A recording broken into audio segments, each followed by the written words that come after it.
Good evening সবাইকে। সমিতিস ব্লগের একটা ছোট্ট মিনি ব্লগ তোমাদের সাথে শেয়ার করব। আজকে হলো কিন্তু 2 ডিসেম্বর। তো এই যে এখন ঘড়িতে বাজে মোটামুটি 6:40। চলে এসছে ঈশানী দে।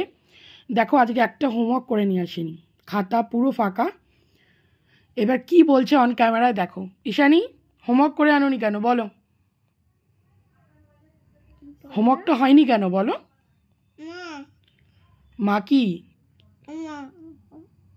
বলো? মা হ্যাঁ, কেন করায়নি সেটাই। কেন করায়নি? মা কি করছিল? মা ফোন দেখছিল। মা ফোন দেখছিল বলে তোমাকে হোমওয়ার্ক করায়নি? এটা কি ঠিক করেছে মা?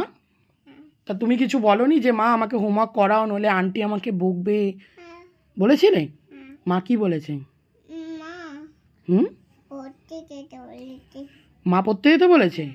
তাই যে পুরো খাতা ফাঁকা, একটা যে লেখা লেখনি। এবার আমি কি করব বলো? তোমাকে মারবো, বকবো, না বস্তায় ভরবো? কি করব তুমিই বলে দাও।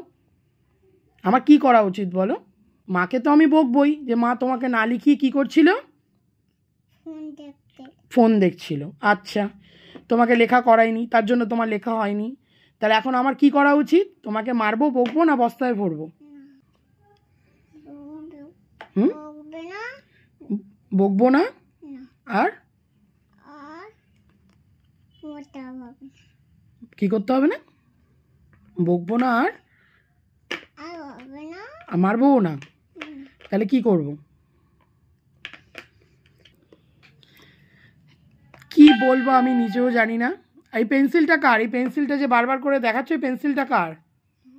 পেন্সিলটা কার? কি করবে এটা দিয়ে? তা লেখো, তাড়াতাড়ি লেখো, তাড়াতাড়ি লিখে দেখাও, তা নাহলে বস্তা বার করবো কিন্তু এক্ষুনি। বস্তায় ঢুকতে চাও না তো? আমার দিকে তাকাও। তাহলে তুমি মাকে আমি বলবো যে তুমি ফোন না দেখে ওকে লেখাও, তাই তো? তুমি সবসময় তো ফোন দেখো কেন, তাই না? তুমি এখানে মাকে বলে দাও, কি বলবে?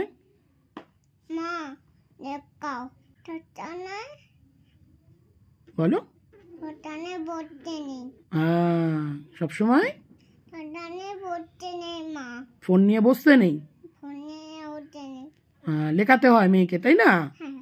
আচ্ছা ঠিক আছে, আমি বলে দেবো তোমার মাকে এটা। ঠিক আছে, তাহলে আজকে তোমাকে আর মারছিও না, বকছিও না, আর বস্তাতেও ভরছি না। কালকে যদি হোমওয়ার্ক না করে নিয়ে আসো তাহলে কোনটা করব? কালকে যদি হোমওয়ার্ক না করে নিয়ে আসো তাহলে কোনটা করব? মারবো, বকবো, না বস্তায় ভরবো? বাড়ি গিয়েই মাকে কি বলবে? লেখাও, তাই তো? আচ্ছা ঠিক আছে।